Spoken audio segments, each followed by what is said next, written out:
All right, we are live. Asif, where are you? How election day? Election day has happened. So just you know, walk me through, or just how was your election day? Where did you vote? Are you still feeling nervous? We're live, by the way. no. I'm not nervous now because it looks like there will not necessarily be any wave in favor of Jamaat. So I was just wondering whether that's going to happen, and it looks like it's not going to happen. It's not going to happen. So yeah, So, yeah. what is the final count? What is the likely count that we are looking at? Seat counts. Uh, I think it will come close to 170 or 180 because it looks like Jamaat is doing pretty good in northern part of the country, right? In the Right. divisions where they were supposed to do well, they're doing really really well, and it's sometimes because of their candidates and sometimes it's because of the internal conflict that BNP had to go through, like Kushtia and other places. So it looks like in those places they're going to do really really well. But I think they have done exceptionally bad in Chattogram specifically, right? So I think they're Right. they're not in the city. They're not actually getting even 2 seats. But Dhaka city is quite surprising. I think they're getting few seats there. They're leading in two sets, so it seems that they have won one, the Battle of the Cyphals. Right. And it's again it's BNP's own doing, right? BNP's rebel candidate and the votes get kind of divided, split, and that caused that rise. Right. There are three Cyphals running, none of them are Dhaner Sheesh. Right. If you want to vote BNP, you don't really know whom to vote for. Absolutely. Yeah. Mm. And what's the other seat um, that that Jamaat is leading at the moment? The Amir seat, presumably. Yeah, that's what I heard. That's what I heard that Jamaat is leading in the Amish seat. And I also heard that they're also leading in Nahid seat, but I'm not sure about that. Because they're So clearly not I leading. right. Yeah, please. Yeah, go No, ahead. no, it's so one issue is obviously that, like, we don't know, we don't know who's actually leading and who's not, right? Because Right. there are all these threads where people just say এগিয়ে আছেন, সামনে Right. আছেন. What does that actually mean, right? It's quite clear, right? I think what we have seen in the last few days, a candidate will not necessarily gonna win in all the centers. There are some Right. strong centers, there are some weak centers. So when you just get a result from the strong centers, and you can kind of feel confident, or your supporters can feel confident and say that we are going to win. But when the other centers results start pouring in, and one big center can cause a real upset, real change, real shift. Think about Kulna 5. The whole night we saw that Mia Golam Poror was leading and everything, but it looks like right now Mr. Lobby is going to win because at the last few centers he did exceptionally well. So things can change based on a candidate's strength in particular centers, whether the center is near his house, whether he has a strong base support there. So I think those are the things. I think this is where. And this kind of shows that the election is really really competitive, right? Where the elections are competitive. In some places it looks like it's kind of a easy win for some particular candidates, but other than that, where it is competitive is really really competitive. And the same goes probably for Sargis. I heard that he lost by a very slim margin. So and this is where the local issues, the local context matters, and I think the local context matters for the Dhaka city too. So in Dhaka city, the other seat where Jamaat was expected to do really well, or expected to may even win, was also a seat where BNP has a rebel candidate, right? So this is the one with Tuli Oh, for BNP, yeah, and Arman for Jamaat, and Saju for as a rebel. What's happening right. there? Right. I think Jamat probably owned there, right? Because that's what I heard, or pretty close to win, because it looks like he was ahead most of the night, and you know I at the last I checked, I need to check the number, like Right. what's the actual vote count. But have we actually seen any numbers, or is it just again just WhatsApp thread that somebody's ahead?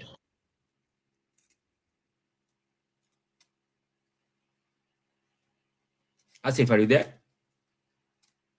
Uh, I think I saw it in one of the news.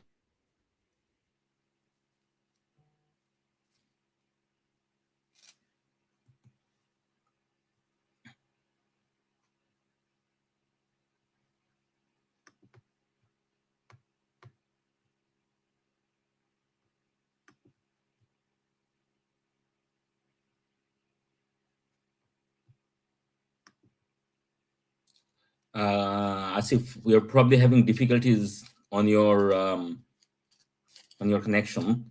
So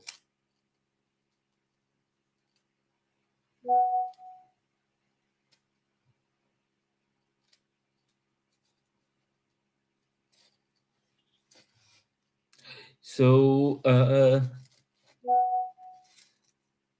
so viewers who are watching, so the idea here is basically that people can just drop in and we just talk about the elections. So it's not a talk show, it's not a podcast, it's a new concept. It's basically a live adda. So we had never done this before. We don't know how this is going to work. The links have been shared, but if you also want to drop in, just drop in a comment uh, in the YouTube, and let's see how the technology may or may not work.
Saiful Bhai, Assalamualaikum. walaikum salam. Welcome to the show, or welcome to the live adda. Where are you based and where are you going? So that's the first question. Obviously, you're driving, so you're not in Dhaka. Yes, I'm in Orlando, Florida. I'm just coming Acha. out of my class. I had a lecture early Okay, morning and office hours, so I'm going back to home from my class. okay. Uh, did you vote? No, I did not. It did not. Okay, I did not either. It's there you go. That's a tale of us Probashis, right? Yes, you are in Dhaka, right? No, no, I am in Canberra, Australia, Oh, and okay. it is very early morning here. It's 3:37 a.m. Oh, oh, I see. You So, must be very sleepy. well, so we have been waiting for this election for such a long time. So I thought that, Right. yeah, I just couldn't go to sleep. So, I so can here we understand. are, right? And, Yeah, I had to sleep because I had a morning class. So it's 11:37 a.m. Florida time. uh, but now you're going home and you get to go and actually watch the results, right? For an hour and a half, and then I have to take my car for an oil change. Okay. I have just added. Oh, here you go. We've got Saif. So Hi. we've got two Saifs. Okay, so Saiful Bhai and Saif. Do you guys know each other? You are obviously both in brain, but well, okay. I don't think I've met Faisal Bhai before. Me neither. I'll let you guys to introduce yourself. That's probably the easiest thing. This is not done. So Okay, Hi, Saiful Bhai. I'll go first. My name is Saiful Khandekar. I live in Orlando, Florida. I'm a professor of physics in University of Central Florida. Yep. And I was telling Jyoti Bhai that I had early morning class, so and office hour. But yeah, I've been following the results since morning. And what about you? Saiful Bhai, I'm Saif Shah Mohammed. I'm a corporate lawyer at a firm here in Washington, D.C. Uh, And I think we're all, with bated breath about what's going on. yeah, I think and I and, responded and some of your messages in online. Yeah, I now remember. Yes. yeah. Saif and I argue a lot, or we debate a lot, and we've also got. And I think we've got Zafrul. Zafrul, is that you who has just joined in? I'm sorry. No, we've got somebody else who's just joined in. I'm just trying to figure out. Zafrul, is it? Oh no, it's Zafar. Okay, and Zafrul. Also Okay, a Zafrul. Zafar okay. and Zafrul. So, Zafar and Zafrul, and we've got and there are Rubaya. many other people around. Right. Okay. So, Hi, Zafar Bhai. firstly, we haven't actually done this before, so we don't really know how this is going to work. Huh? So, It's a just conversation. it's a conversation, and yeah. So fire away, and yeah, sort of this is no moderation or anchor or, but then again, with so many people, how does that work? How does that work? Saif, how is this going to work? I Well, think like I said, I you're think gonna need you a imagine moderator. that this is just like we're sitting around a table and we're having an adda, we're sitting in a living room. How does it work there? This is how it works here. The only thing is we're all in different places. We need a moderator. We need a moderator who would give Well, that's what floor. Jyoti is doing, right? Am I doing that? Okay, I'm doing that. Oh, Okay, so me and you can both be the moderators. We can do that. Rubaiyat is joined, so that's good. so we've got time zone. So let's see, we've got North America, where it's late morning, and I'm here in Canberra, which is very early morning, and Okay. then of course we've got Dhaka, where it's late at night. Okay, but listen, Samekta Kothapoli, what we should do in by way of moderation is anyone who wishes to have the floor, you got to tell us something which we don't know. Give us some, dazzle us with some piece of information or some piece of an analysis. I'm Okay, gonna in that drop out case, of I'm this just going to. call right now. Sorry, go on. What? Yeah, go ahead. You're there. Join in, man. So there is also a live adda going on in Dhaka, by the way. So Yeah, us Probashis were missing out. So yeah. yeah, Shobi okay. Chaltasa, but people can go Shobhi in and Chotis. out of the Okay, two. okay. I'm going to ask Saif that, you were saying it from far. What are you saying in various WhatsApp threads? With Saif. You. Saiful Khandekar or No, you, Saif? Saif. Onake, I would have called him Saiful Bhai. Yeah. I mean, what I'm seeing, and maybe there is some bias to this in terms of what WhatsApp groups I'm on. I mean, I definitely feel like the level of what do I say? Either excitement or concern that a lot of people had about Jamaat's performance. I feel that has died down. I still think that people are finding it very difficult to follow where things are in terms of numbers. At least from the outside, I mean, you guys might have better inside sources, but at least from the outside, it's difficult to keep track. But the overall sort of feeling I have is that people are less excited or less concerned about the Jamaat victory than they were.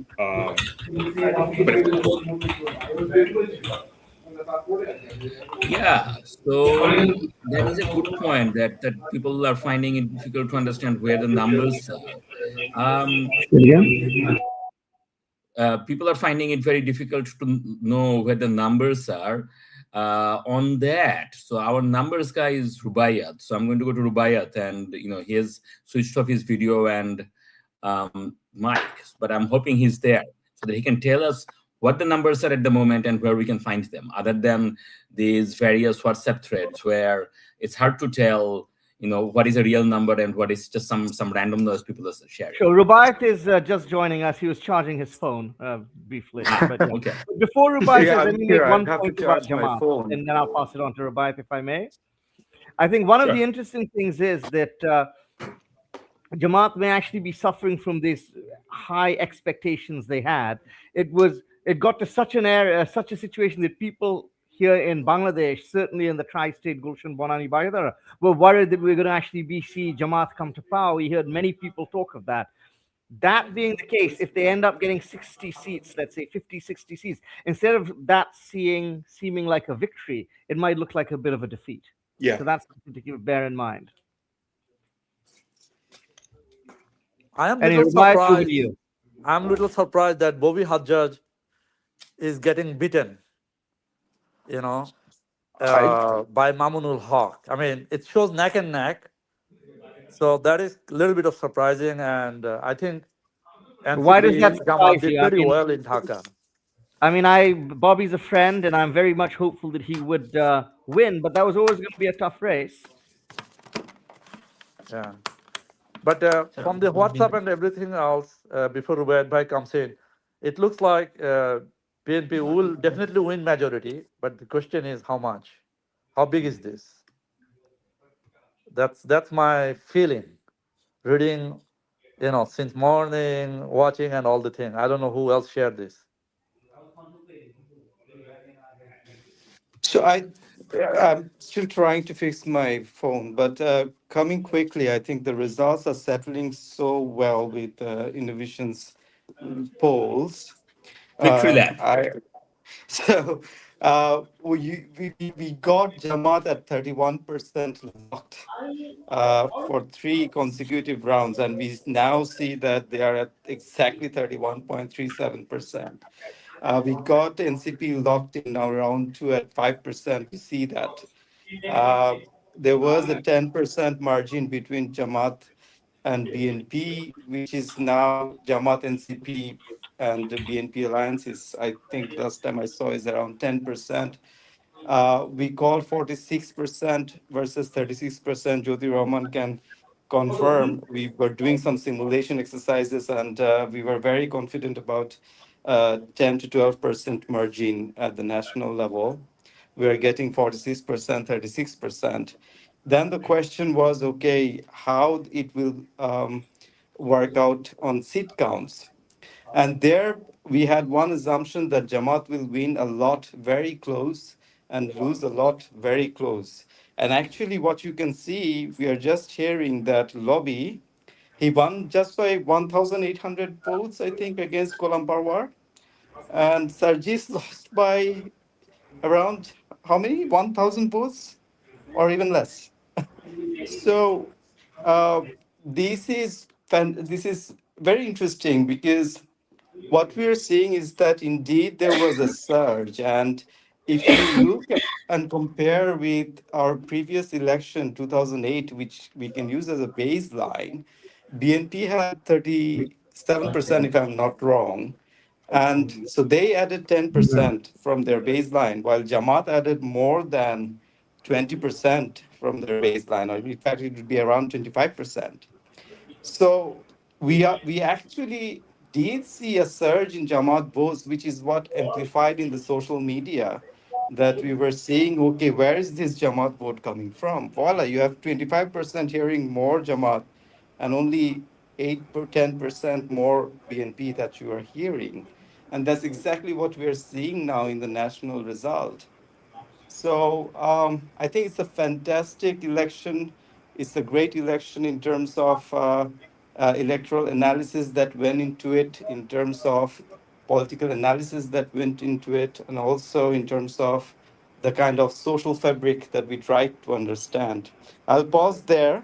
So over to you, Jyoti Rahman, and refresh us on where we are. Okay, so I'm still trying to find an overall seat count that has been called. So this is one thing that probably has not been done very well. In the olden days, there used to be the BTV formal count, and that is clearly not very efficient. And different channels are showing different things. So I actually don't know what the formal seat count at the moment is. The latest that I had was from Shomoy TV, which said BNP has confirmed wins in 50 and Jamaat has confirmed wins in 38.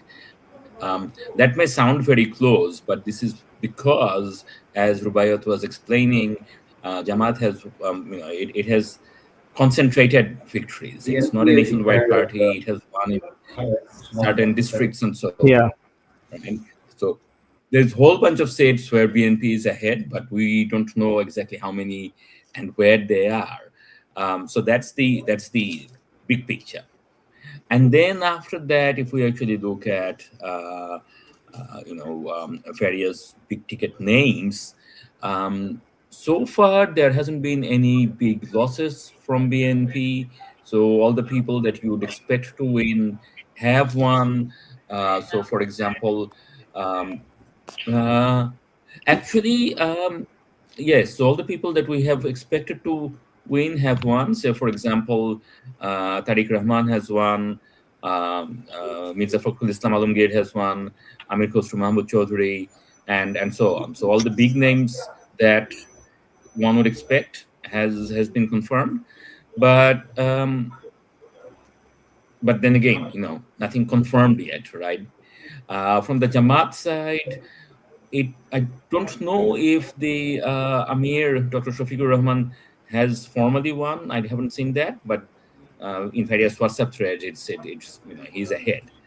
Um, Dr. Taher has won, so he is number 2 in Jamaat. Number 3, Mia Gulam Parwar, has lost. So that's a big name that has lost. NCP, it seems, has actually done. It's quite interesting. So I would say that NCP has done very well. NCP, if you follow social media, it seems that they have won the whole election, which is obviously not even possible because they're running only in 30 seats. They have won 5, I think it seems so far. Uh, Hasnat Abdullah was always expected to win, and he has won. Akhtar Hussain is ahead in Rangpur, and a few others. Um, I haven't gotten any confirmation about Nahid. So that's the big count at the moment so far. So BNP on course to win a thumping majority, but not a two-thirds majority. So comfortable majority, maybe 170, 180, 190, who knows? Uh, but well short of two-thirds. There are BNP rebels.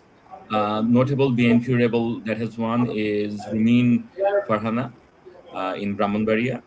She has, but yeah, so BNP is looking at 170 to 190 or thereabouts. Jamaat, yeah, probably 60, 70 or thereabouts. And NCP at the moment is probably looking maybe 5, all of which are, none of which actually come as a surprise to people who had taken Rubaiyat's innovation poll very seriously. I think the only surprise is I think NCP has overperformed.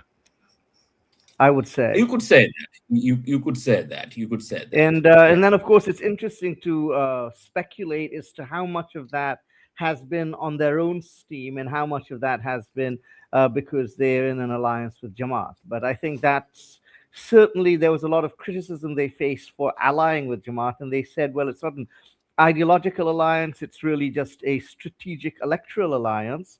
And then many of us were thinking, well, at the end of the day, would it be worth it? But if you're looking at it from a realpolitik point of view, it certainly seems to have paid dividends for them.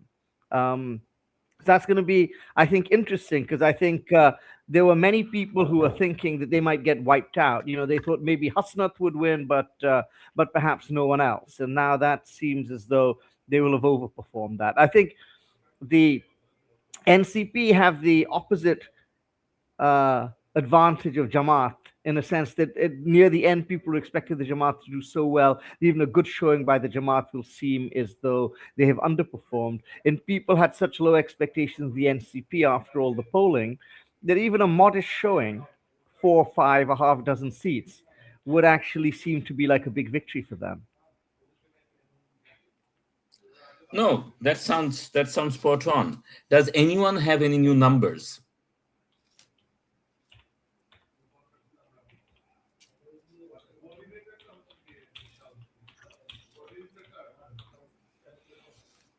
So I had in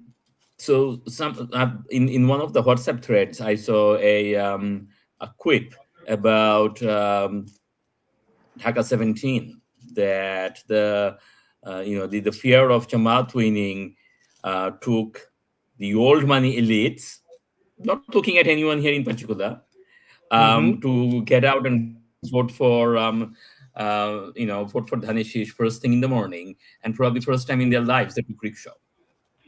Care to comment? Yeah. Anybody?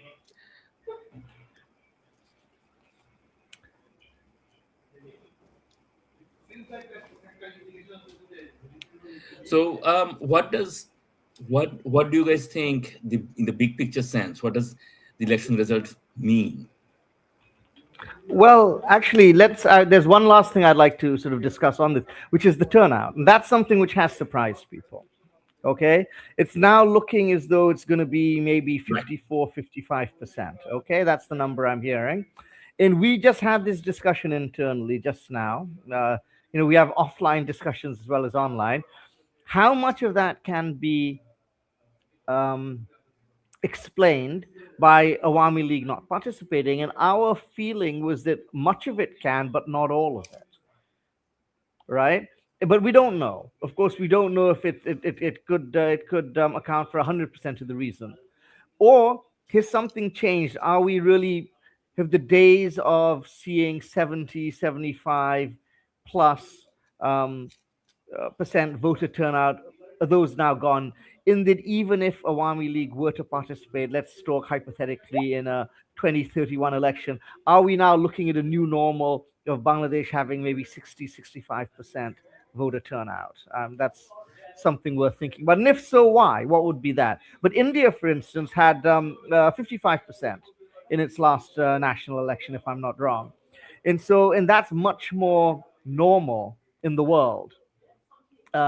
So, in fact, our high turnout has been an unusual anomaly in Bangladesh, and maybe for various reasons, maybe simple reasons, maybe complicated reasons, those things are no longer it's no longer the case. It's an interesting question. I don't have an answer, but I wonder.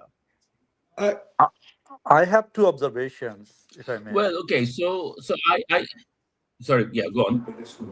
Who's making the observation?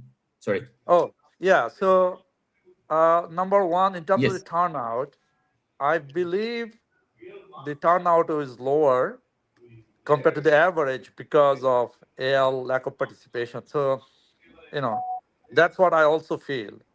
But 2008 participation, that number is an outlier. So that is not normal. The second thing, observation is that the result is not a comfort for BNP because they were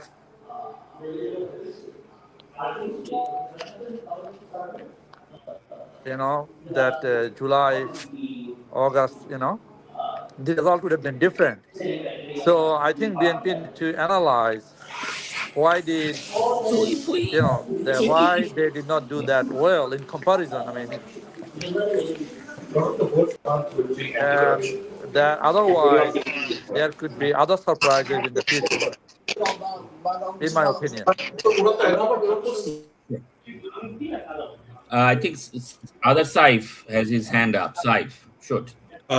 Yeah, I think one of the things to think about, and I think as we get more data and we look at the turnout figures, I mean, Army League not participating, I think just per se that should have some kind of impact, right? That would be the expectation. But the other expectation, other hypothesis is that is there a difference in turnout in seats that are closely contested versus seats that, it's pretty much a landslide, right?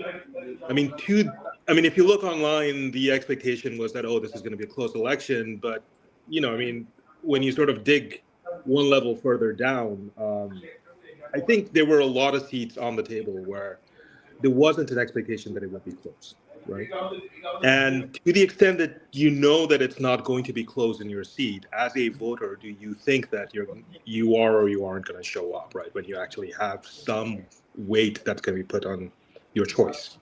And I think what we need to unpack somewhere along the line when the numbers are in is whether some of the depressed voting has to do with a big segment of the seats actually not being competitive in the way that these elections were set up. And I don't know where the numbers are going to be, whether we have anything that gives us some insight into that. I think, Saif, that you make a very, very excellent point.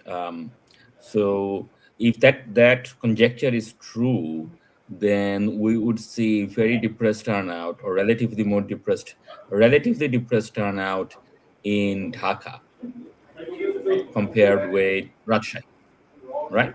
Because in Rajshahi, as in Rajshahi division, right, or districts in North Bengal, because the districts in North Bengal, or the seats in North Bengal, were competitive.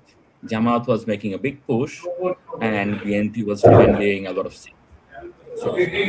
Right? So you would expect then high turnout over there, whereas seats in Dhaka division and Mymensingh division, so not just in Dhaka city, but in this, in that central part of the country, where Jamaat didn't even have any candidates in many seats. A lot of the seats were Khilafat Majlis and Bangladesh Development Party and other outfits that no one had ever even heard of, right? So the contest there was between BNP and BNP Rebel, and and BNP was expected to win because not all the rebels were strong, and so in that situation, yeah, probably voters didn't vote.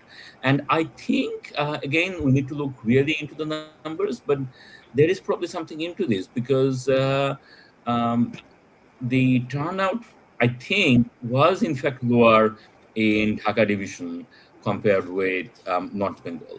So that is a very good point, Sai.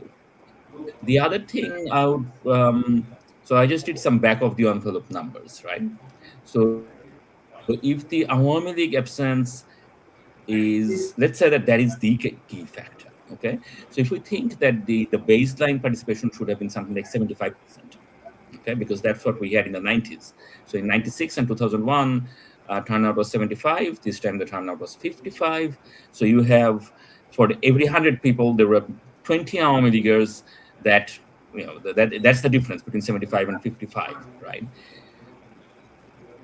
20 out of 75. So if the turnout was 75 and 20 of them were Awami League, then of the casted vote, you're actually looking at something like 1/3, or 28%.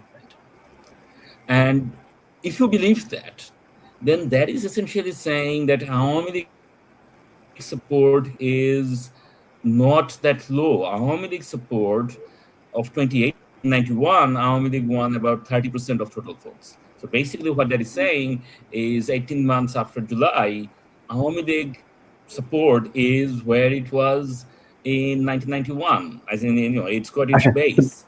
Saeed, And coming to the conversation. okay, so basically we have two competing conjectures, and they're both probably true to a certain extent. One is that this wasn't really a competitive election in many places, and that's why the turnout was depressed. And there's some evidence to that. And the other one is that the Awami League voters didn't show up. And if that's the case, then the implication is that Awami League support is not as low, or that they have not lost as much support as many believed. That their core base is still intact. Thoughts? I agree to your analysis. Hey, And just this to would jump have in on that. political. Yeah, hey, John, Yeah, go on. Yes. Hey, yeah, just to jump in So on that. just So just, there's, just, to- just to fill you in. Yeah. Go on. Yes. yeah, I've been listening on YouTube. So, Oh, you've been listening. Okay. um, Yeah.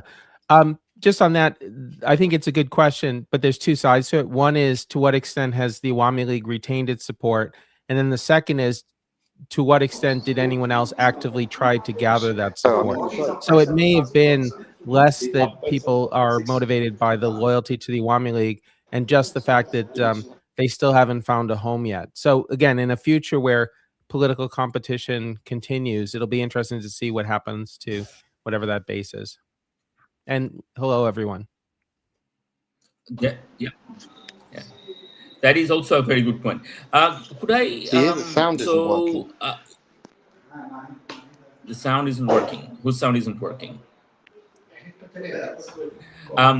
Okay, so just to remind everyone how, this is the first time we're doing this election night live or any kind of live.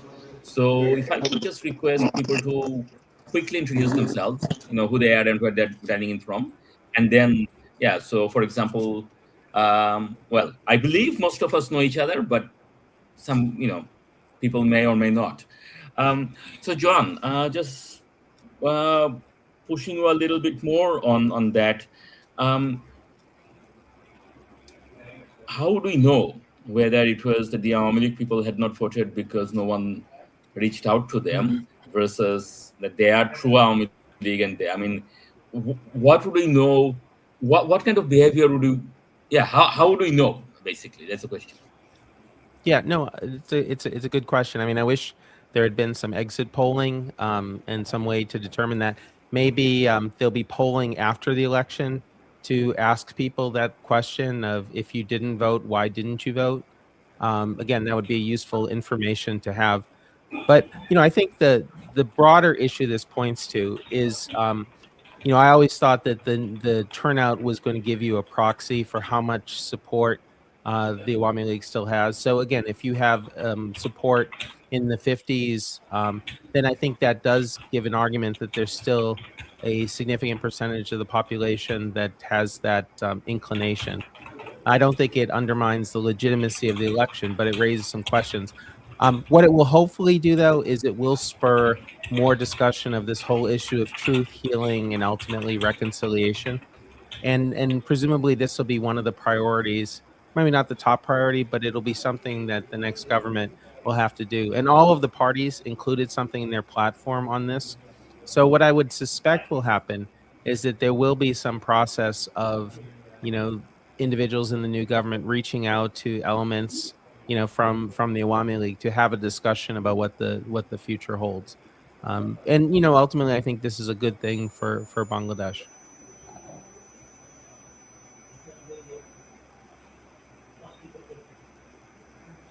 Um, Jyoti Rahman, can you hear me? I've got some. Yes, of course. Go on. Yes, Rubaiyat. Go ahead, Yeah, I Rubaiyat, have a please. question to you actually. So, you remember when we were doing simulations and we were wondering how much the Awami League votes will matter for BNP? And the assumption was that if BNP was not getting a fair share of the Awami League votes and if they're not turning out, then BNP will be at risk. There will be a huge risk for them. But now, if we're assuming that there is a 55% to 60% turnout, and we're assuming that the only voters did not turn out, then why BNP did so good? That is a very good question. That is very very that is true. So were you in the part where Saif had a alternative theory? Did you listen to that bit? No, I So didn't Saif's actually. So, theory. So Saif, you want to tell your theory again?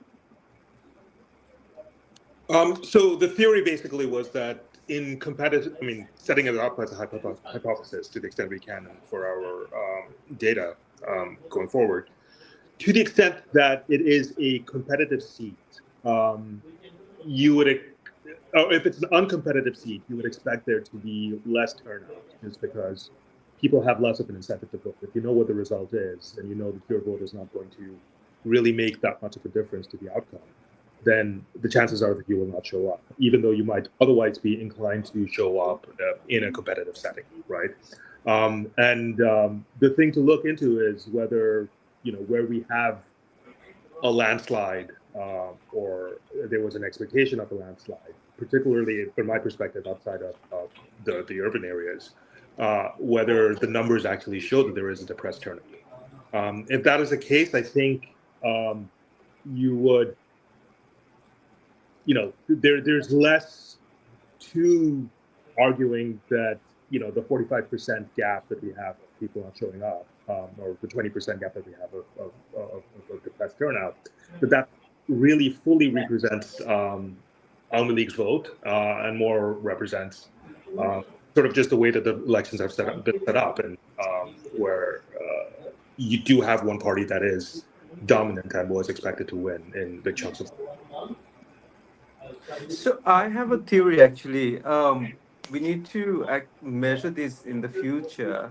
So a lot of the people are voters in one constituency, but they're residing in another constituency, right? So let's say I am a voter in Chattogram, but I reside in Dhaka, but I took my family to Chittagong to vote, and I came back.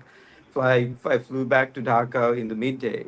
But lots of people are here in Dhaka, and even today in our Adda here in Counterpoint, we had one of our colleagues, friends, who is a voter in Sylhet, and he didn't go and vote. And I was surprised he didn't go. So, but the point is, this is us. But if you look at a lot of the, let's say, working class population, they couldn't go, even though there was a huge.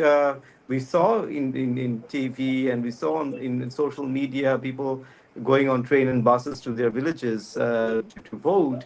But I believe there is a good number of population who probably reside in Chattogram, but are voters in Dhaka and vice versa. So that is probably something that has affected the Dhaka votes, the Chattogram votes, the major city votes. What would you think? Because the turnout problem we are seeing mostly in Dhaka and Chattogram, I would say, less so in Khulna, less so in Rajshahi, isn't it? So, how would that affect the turnout, though? If you are not a Dhaka voter, then it's going to be. You are a I mean, Dhaka voter you are not a residing in Dhaka voter, Chattogram. right? You So, didn't turnout come. is. I mean, let's say you're a Mohammed And you Singh didn't voter come back. Okay, I see. living in Dhaka City, right? I see.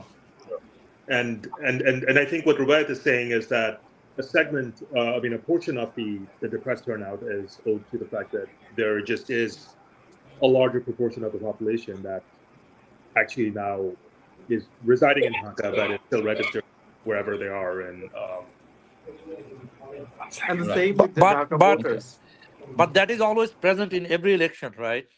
That's right, always but I think that the question is whether in the last 17 years there's actually been a market shift in the way that the population is distributed. Number one, and second, I mean, I think this still fits into the hypothesis that I was trying to put forward, which was that, I mean, let's think of it as basically a transaction cost to voting, right? And you are less likely to spend the transaction cost if you think that my vote really isn't worth that much in a non-competitive heat. I mean, I'll give you one example. One of the people who works in our house, his vote's in Isharganj, and he's in Dhaka. Normally he would have gone, but he was like, my vote's really not going to be doing too much. Yeah, we can also I need add to some ask. points? Go on. Sorry. Hello. So I just was to, saying. Sorry, go ahead. yeah, sorry. I was just to get into Jyotibhai's point on the conjecture of Awami League 20%. I don't know if it's going to be 20% or not. I think some part of Awami League did vote, Can't but seem to hear anyone. can you hear me? I can. Yeah. So I think a part of Zafar, the can you hear Awami League me? voter, yeah. Can you all hear me? Yeah, Okay. I can hear you. Okay. So the part of Okay. the Hi, AR voter John. did How you vote, doing? but a large part Hello, everyone. probably did not vote.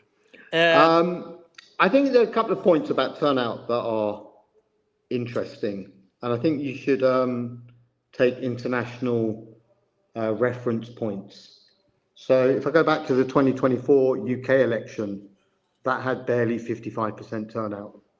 I'm not sure what the numbers are in the US midterms or in the US presidential elections, but so I think that's one factor. I think you're never going to get 80% turnout. I think that's a ridiculous number, and most elections in the world never get that number.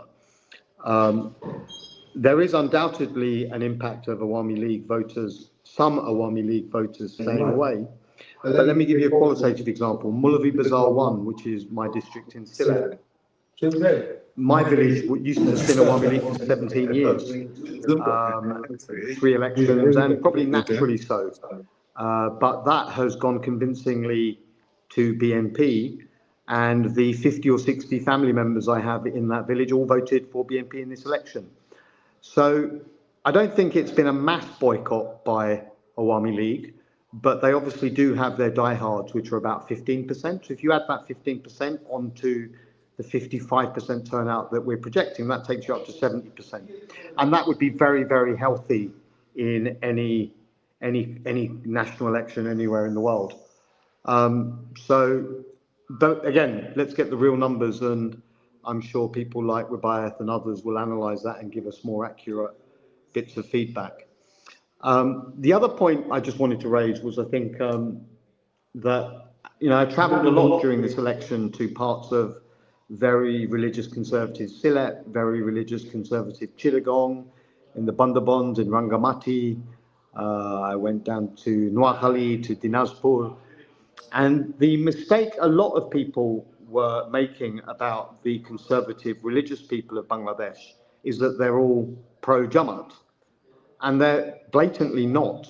In fact, I would go as far as to suggest that the majority of what we consider to be religious conservative Muslims of Bangladesh are not pro-Jamaat. And I'll give an example. So in Rangunia in Chittagong, campaign that I know very well, Humam Kabar Chowdhury, the results are going to come through probably 60% in his favour, 20% to Jamaat, 20% to Andalon, which is the kind of Hafazat group. So, pious Muslims in Bangladesh, I think the majority of them do not buy into the Jamaat-e-Islam rhetoric or their interpretation of Islam or them as a political ideology. And it's on that basis that, again, results will tell, but I can't see how they'll get more than 40 seats in a first past the post system. You need to win minimum of 40% to win a seat.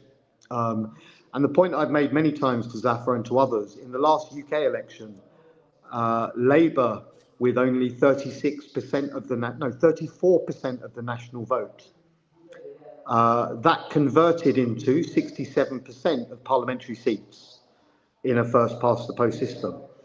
So if BNP can get roughly 45% national share vote, even if Jamaat get 25%, they're the ones who are going to suffer massively in a first past the post system. So that's what I'm projecting. I still think BNP will win 200 to 220, and Jamaat will do 35 to absolute maximum 50. But I think they'll probably get about 35 to 40. That goes against what Rubaiyat is projecting and many other experts are projecting. But, I've also had my own set of data and experiences, and that's what I think will be the outcome. Thank you. And if I could just come in, Tofel, as you said, it seems now very clear, because the numbers you gave said 45. It seems clear now that the BNP will exceed 45% of the vote nationally. Maybe they'll be closer to 50. Jamaat may get about 30% of the vote. So it's going to be very interesting to see if those patterns hold. And the only other point I would make in support of your point is, of course, we don't even necessarily need to look at the last UK general election for a good example of what you're talking about. If we even look at elections here in Zafar, I think your Bangladesh, sound is dropped. if you look at the 2001 election, where both Awami League and BNP ended up with roughly the same amount of votes, but because of how they were, the BNP alliance and the AL alliance, because of how they were distributed, BNP of course won all the seats. So you see, that's a big It's a big consideration when we're trying to extrapolate seats from popular vote. So I just thought I'd, build on your point. It's going to be very interesting to see what these numbers look like moving forward.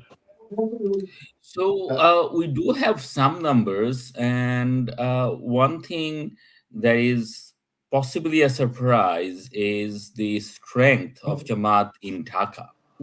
Um, or it they have won at least one seat. So this was an interesting seat where there were three candidates. All of them are called Saiful. None of them are from BNP. So BNP vacated the seat for a little-known left party, and and then the BNP leader or candidate from that area, also a Saiful, ran as rebel, and the Jamaat candidate there was also somebody called Saiful. So there are three Saifuls. None of them is from BNP, and it seems that the Jamaat Saiful has won that seat. So that's one seat that has gone to Jamaat. And also, if you believe social media, Jamaat is claiming as many as 5 seats in Dhaka out of 20, and possibly one in Ghazipur, which is just so Metro Dhaka, which is, if we think Dhaka, Chittagong. Isn't that in line, Jyoti, with what you and Fahim at least were projecting in your pre-election analysis? I mean, I think the more interesting thing is that typically doing very well in Dhaka has translated into doing very well nationally. But what we may be seeing in this election is that relationship no longer holds true. So we would see a party, typically the party which is going to get the majority of seats sweeps Dhaka, if I'm not wrong. And so if you're going to see Jamaat getting, let's say, a half dozen seats in Dhaka, you'd expect them to correspondingly do much better than they have done outside of Dhaka. So maybe that cast iron rule of Bangladeshi politics, which we have seen, is really sort of coming unstuck. And I think this speaks to the point we were making earlier about voter turnout. Bangladesh has changed a lot, and especially since we had our last real election 17 years ago, 18 years ago. And it's quite possible that many, many things have changed, and we are still struggling to really understand it because we're still thinking about, you know, let's say if we have a data set starting from 1973 going all the way to 2008, saying the last three elections are not helpful as far as understanding what's going on in the country. Well, I mean, the fact of the matter is our last piece of data is from 18 years ago. How useful is that? It would be like trying to understand US politics and by looking at what was happening in America in 2006. Okay, and you would learn nothing because there's been a tectonic change. You could not understand Donald Trump. You couldn't understand anything that's happening in U.S. politics if your frame of reference was, let's say, the 2004 or the 2008 national elections. And that's really what we're trying to do here. And so maybe a lot of what we're seeing in terms of trying to make sense of it is that is that we really are struggling to fill a 15-year gap in our knowledge of where the country is and where the country has been. It's just something I feel. One of the things about this election, which I'm very fascinated by, of course, we've missed the ability to vote for our leaders, and that's of course the primary benefit of any election. That's why we have elections, so we can get to choose our leaders. But the second point is elections teach us a lot about ourselves, and since we haven't had elections, there's a lot about ourselves we don't know. And I, for one, and I'm sure all of us, we're all wonks, right? We are going to be looking for weeks and months pouring through this data which is going to have been generated by this election. I think by the time we're done, we are going to understand that many, many things may have changed in cast iron rules of Bangladeshi politics may not be the same as what they once were. It's just a thought I had. So on that, take this with a grain of salt because this is Jamaat's claim and not necessarily verified or accepted by others. However, the claim is that the Jamaat has claimed victory in 56 seats so far, and of those 56, 5 are in Dhaka. So and they are projecting that they could get up to 90. Okay, so if we take what Tofel and Zafar had said before about first past the post and so on, it seems to me that in Bangladesh at least, and again, this is Jamaat's claim. We don't know if this is true, but if we say that it's ballpark correct, so maybe it's not 56, maybe it's 52 or something or whatever. If it's ballpark correct, what we're seeing is a party with fewer votes, as in party coming second, which usually gets far fewer seats in this voting system, our voting system, is actually overperforming relative to that benchmark.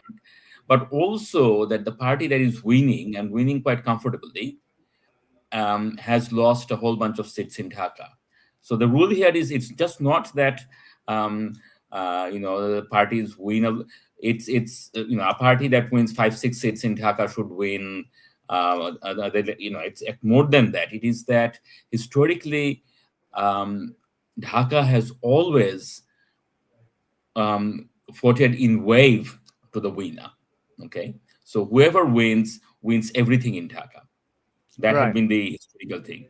This time, we may end up seeing that the BNP wins a comfortable victory, sort of whatever that number might be. As in, BNP's victory is not questioned.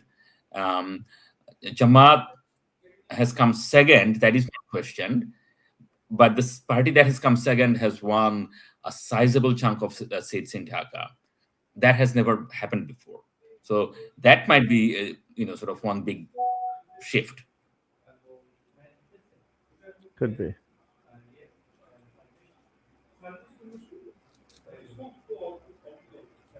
We have a question from the audience. Was the talk of a possible surprise victory for Jamaat credible or planted? Does anyone want to take this? I'll take it. Sure. I'll take it. I don't think it was planted even in the slightest. Okay, I live here in Dhaka. I live in Gulshan. Believe me when I say the blind panic you saw among Dhaka elites was very, very real. It was organic. It was not planted at all. And there are many complicated reasons why and how people ended up believing that. But I really think that a part of it has to do with, I think Jamaat has a very skillful and sophisticated online game. So if you are getting most of your news and your commentary, or you're following the election or the pre-election online, that would probably account for your belief that the Jamaat was doing very well. I think Jamaat has also done well, and we'll see this when I don't know, I mean, we don't have exit polls here in Bangladesh, but perhaps there's going to be some kind of granular things. You can look at voting centers, and that's a proxy. I think Jamaat has done quite well among the working class denizens of Dhaka 17, let's say. So we had, of course, Tariq Rahman was riding against the Jamaat candidate Khalid in Dhaka 17. It's not just Gulshan Bunani Baidhara, it's also Korail, it's also Kalachandpur, it's also Badda. So it's quite a economically diverse population, and it's interesting there. And I would actually say that not only was it not planted, and I presume the question which has come from Munir Kundusbhai is that planted by the Jamaat in a sense to create a sort of a self-fulfilling prophecy. I would suggest that not only I don't think it was planted, I actually think it will have worked against Jamaat's interests in the final analysis, in that now, even if they win, let's say 50 or 60 seats, that will be seen, since many people were thinking they were going to think 80, 100, 120. You've had people thinking maybe they're going to take the whole thing. In comparison, that's going to seem like a a relative failure on their part. Whereas, again, if you look at their previous record, I think the most they've ever won by themselves is 12 seats. It's and if they're getting 30% of vote, this is by any definition a fantastic performance by them. But because they haven't made it to their previous expectations, which this may in fact actually hurt them. And in fact, BNP, at one point, if they were perhaps thinking that they were hoping to get 230, 250 seats, now if they get 180 seats, 190 seats, the fact that they're still winning, the fact that they have still comfortably won the election will be something which they will feel gratified about. Whereas, had this talk of Jamaat performing so well not been there over the last couple of months, BNP would have considered getting sub 200 seats not a good performance. So I feel that all of this Jamaat chatter may have hurt them and helped BNP. So again, just quickly looking at the numbers. So the 56 that Jamaat is claiming is that they have claimed that they have won. They might be ahead in few others, right? And BNP is claiming that if you count the numbers that they are ahead, is going to be over 220. So obviously, if you take BNP's maximalist claim of 220 and Jamaat's maximalist claim of 90, then you get more than 300. So that's not possible. So, but if we did actually end up with a situation where BNP is less than 2/3 and Jamaat is less than 1/3, and we've got a bunch of NCP guys in the parliament, all things considered, that's actually probably not a bad composition, right? In terms of governance, in terms of opposition, holding the government to account and all of those kind of things. You probably couldn't have designed this better. Not that I'm suggesting anyone has designed anything.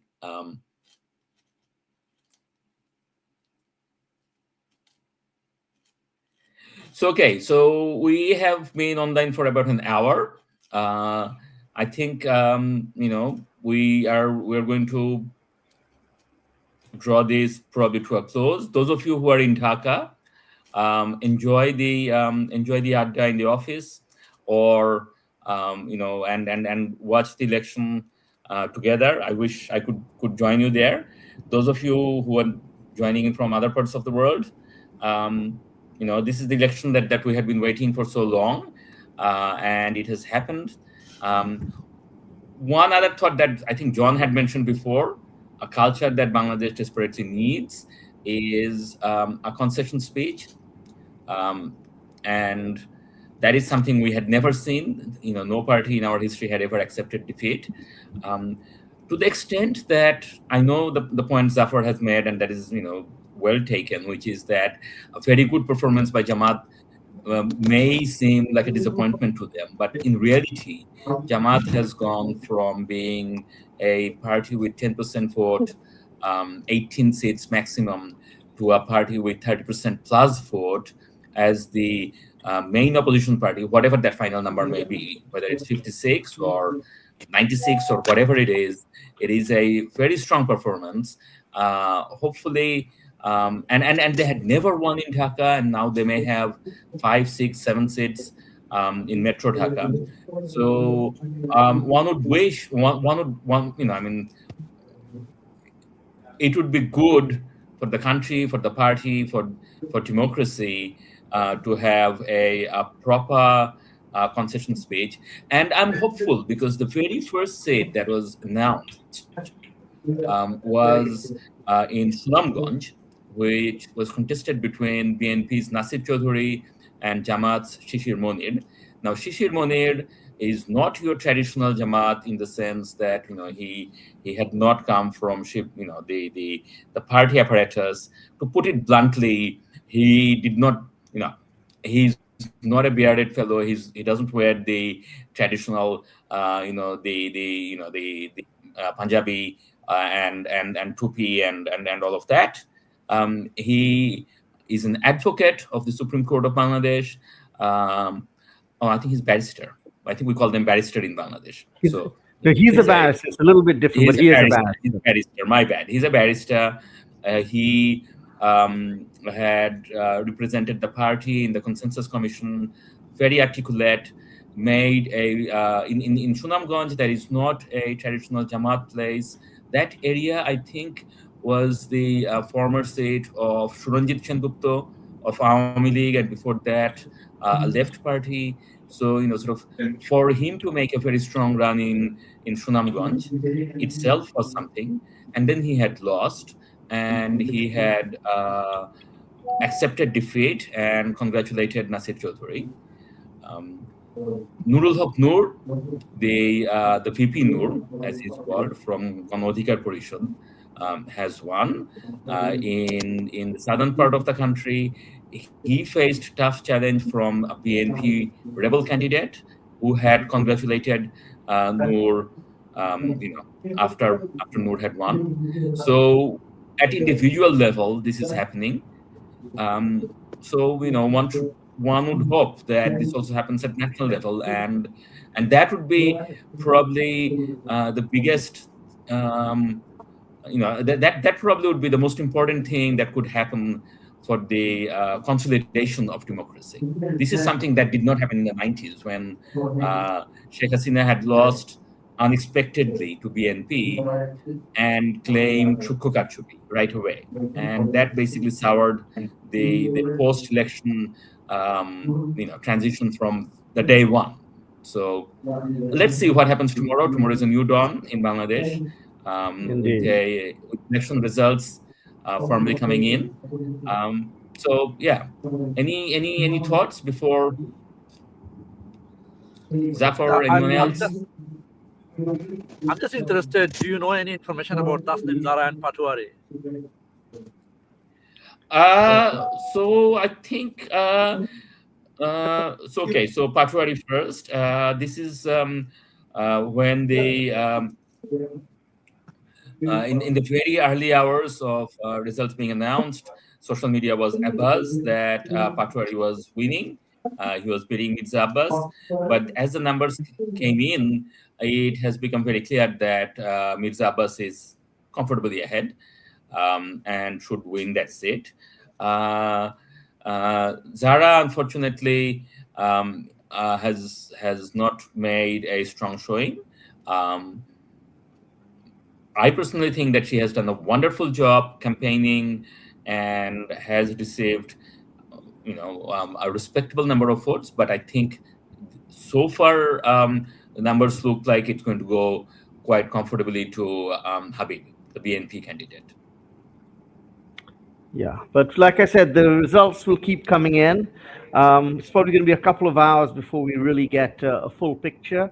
It's late night for us, but for those of you who are in Australia, the UK, and the US, as well as elsewhere, I guess your day is just getting started or halfway. So you keep on watching. And Zafar, we haven't discussed this, but there is no reason to, once the results are fully in, we could just put on a different show. We could do this again, or you and I could have a talk or something. So we'll see. Absolutely. We haven't done this before because Bangladesh has not had an election in the age of live stream, social media, and any of these things. That's right. Back in 2008, when we were in Dishtipat, we live blogged it. So that's the closest. And we live blogged it, like literally, typed it, right? So this is new for us as well. In the old definition of the term.